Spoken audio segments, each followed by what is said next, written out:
连日来受到媒體不斷炮轟的新聞局一改口風，首次提出是否成立出版或視聽廣播委員會，應由新聞界行業自決。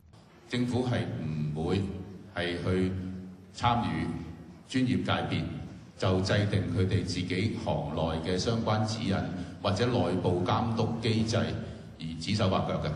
當然啦，第一係咪需要成立？第二，其實更加重要嘅就係佢個職權。佢負責啲乜嘢嘢？咁呢個可以討論。政府從來冇話過呢個委員會應該做乜，唔應該做乜，或者應該係由邊啲人做，由邊啲人唔應該做。至於從業員質疑，為何新聞局從一開始就躲躲閃閃，不肯公開修法方向，讓業界討論，反而民調公司所設計的問卷卻充滿引導性。陳志平繼續大耍太極。咁但係亦都唔排除大家可以傾下其他嘢㗎。我哋都想講過，呢個係其中嘅討論嘅環節。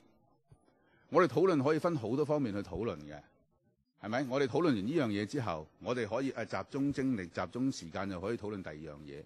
我哋冇話過討論完呢樣嘢之後呢，我哋有其他嘢唔討論。如果大家認為有需要，可以喺更高嘅層次去討論新聞法嘅。回顧歷史，在上世紀90年代，澳普政府曾經重提設立帶審查性質的出版委員會，最終因為中文媒體一致強烈反對而被迫撤回法案。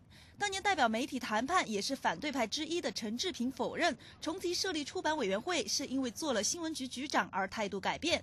陳志平承諾未來會向各間新聞機構和傳媒團體直接諮詢修法意見，以及是否需要廢除出版和廣播委員會。澳央衛視彭愛子、姚華澳門報道。